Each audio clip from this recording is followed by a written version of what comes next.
Hey everybody, welcome back for another video. Today we're going to be talking about the reset roads. Now this should be interesting because I came across a unique phenomenon that I hadn't come across before, and it's all related to this concept of legacy sediment that has accumulated during the early colonial periods, at least in North America. So just to set this up, a little bit of a recap, it turns out that all throughout the eastern United States there is what's being referred to as legacy sediment or historic sediment, and you can witness or observe it along the banks of a lot of rivers and a lot of these creeks, streams. And in essence, what we are now being told is that a lot of the sediment you're seeing along these streams, creeks, rivers was deposited rapidly during the colonial period. So the actual original grade or ground level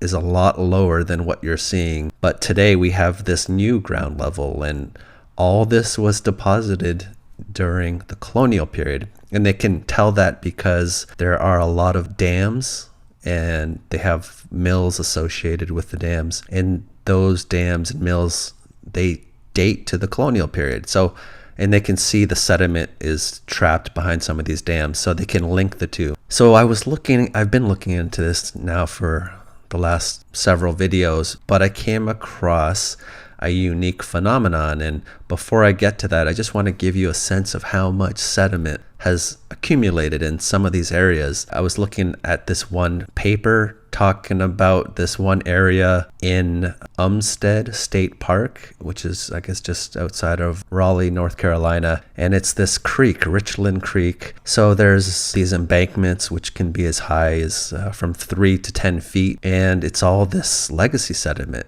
from the colonial period. And they're speculating on how much sediment has accumulated in this particular area. And they came to the conclusion that it would take the filling of 130,000 of these dump trucks, basically, full of all this sediment. And they're saying that if you lined all these trucks back to back, it would extend from basically from Raleigh to Annapolis, Maryland. I guess that's approximately 500 kilometers each way.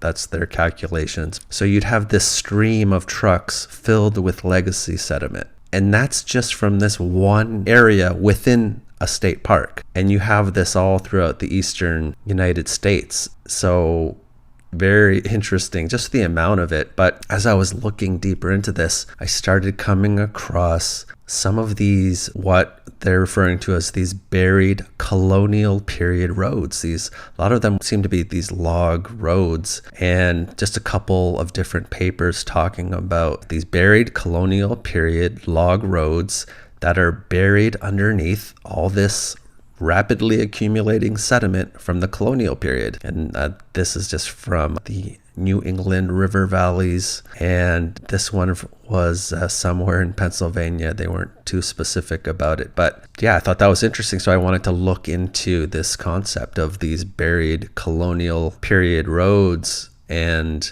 that's going to lead us into talking about these what's referred to as corduroy roads. So let me play you a minute-long video. It's going to lead us into this topic. To most folks, these old logs jutting out along a Huron River canal near Jefferson Avenue probably look like driftwood washed up on the banks. They are, however, the most significant historical find in Brownstown Township. Preserved for nearly 200 years in muck, this is the main supply road for General William Hull in the War of 1812. Gerald Wykes has studied the road for years, but until this past winter and spring, it was mostly underwater.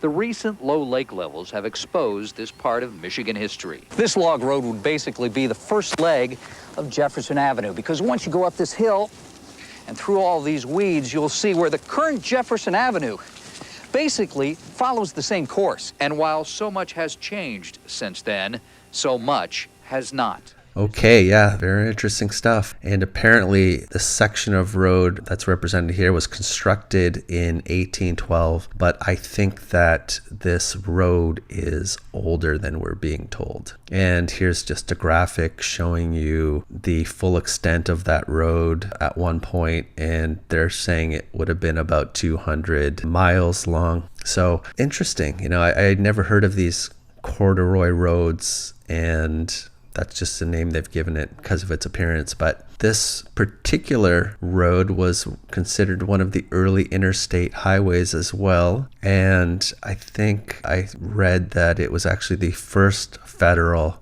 highway in the US. So that's the narrative, but I think this stuff is older, and I think it was buried at one point. And I came across a blog, somebody who went out to take a look at this particular site, and yeah, as mentioned in the video, this particular section of road was exposed as a result of the Great Lakes dropping a few feet in 2000. But he goes on to mention, this person in their blog, the first thing I noticed was the size of some of the logs, clearly belonging to a very different forest than the one I was looking at. So yeah, as part of this rapidly accumulating sediment, a lot of the original trees, basically there's no trace of them anymore. They're buried underneath this sediment. So as I kept looking for more examples of these corduroy roads, I came across this find from, I think it was 2016. They found one of these roads under Waterloo, which is in Ontario in Canada. But you can kind of observe some of the remnants of this road, and I think they date it to like early to mid 1800s, but I think the depth they gave was approximately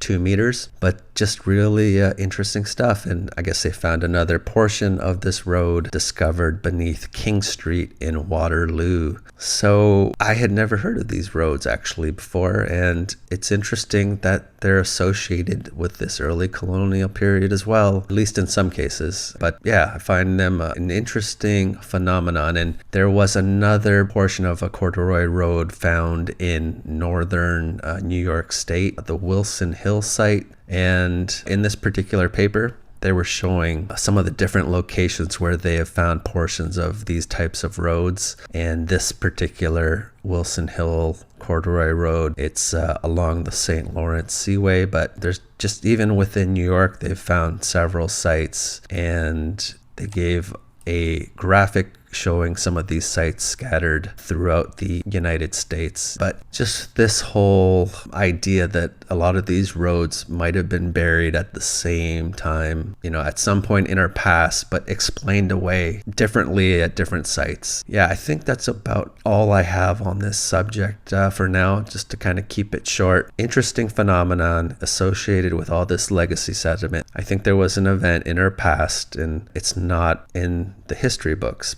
It's explained away as different things. That's kind of where I'm at right now. But just to kind of give an example of this concept of how we see typically, at least in a lot of these colonial sites, you have these two phases, this early colonial period, which is buried, and then there's a more historic period which sits on top of it. And I just want to give an interesting example of that. In Parramatta in Australia, there's this one site I want to touch on because it's going to exemplify this point. They found a bridge within a bridge. So within this historic bridge called Lennox Bridge in Parramatta, they found another bridge within it, and they didn't know anything about it. And another reason why I'm really intrigued by this particular bridge is because I talked about this site in another video. I think it was the video called Colonial Apocalypse. Underneath this parking lot, there were some historic finds found underneath this parking lot, because I believe they're going to be building a new museum in this area. And underneath this parking lot, they came across what appears to be an industrial brick structure, and they're dating it to possibly between the 1820s and 1850s. So very close to where they found this buried industrial site, there's a buried bridge within this bridge. And this all came about because this Lennox Bridge. They wanted to create two pathways on either side of the river, and in doing so, they stumbled upon this buried bridge. And this Lennox Bridge, we're told it was built, I believe, in the 1830s, and the person who built it, they just built over this other bridge, which I believe was called the Jail Bridge. What was interesting to me as well is that nobody knew this other bridge was there. And you can find lithographs showing this jail bridge from 1826, yet nobody remembers it. You can also find, what was this, a painting from 1809 showing this bridge, we are told. But again, when it comes to the reality of things and people's remembrance, and it just nobody remembers these things. And let me just play you this 40-second clip talking about this bridge. Look, Parramatta, after the centre of Sydney, is the most historic place in urban Australia in terms of European settlement. The plan was laid down in 1789. We're opening two portals on the riverbank level. This site is important to the whole state because it's one of the most important old bridges built in the late 1830s. So we had done a lot of research on the history of the bridge. And so none of us knew that we'd find an old bridge inside. None of us knew exactly how Lennox had built his bridge. None of us have actually ever seen, since 1935, inside the DMR bridge. So there you have it. Yeah, I just wanted to show you this example of these two phases, these two periods, and how there's always this amnesia that seems to creep in. And, you know, just like the buried blocks of Melbourne in the central business district of Melbourne, Australia, they started finding all these buried blocks. Nobody remembered it, even though it occurred within the last, 170, 80 years. Everybody forgot about it. So, I think this Lennox Bridge, I think it might have been there already when people started showing up. And we're just told that this person, Lennox, built it. And that's why nobody knew there was actually a bridge within the bridge. But again, that's speculation. I don't know that, but that's just how it appears, at least at this point in time. So it seems like something happened at some point, and it's not in our history books, at least in a recognizable way anyway. So I just wanted to share these corduroy roads with you and just this finding of the bridge within the bridge. So interesting stuff. So I think that's all I have for you for today. Let me give a big shout out to my patrons. Really appreciate you guys and all the support you give me. So thank you very much. With that being said, until next time, take care. Bye.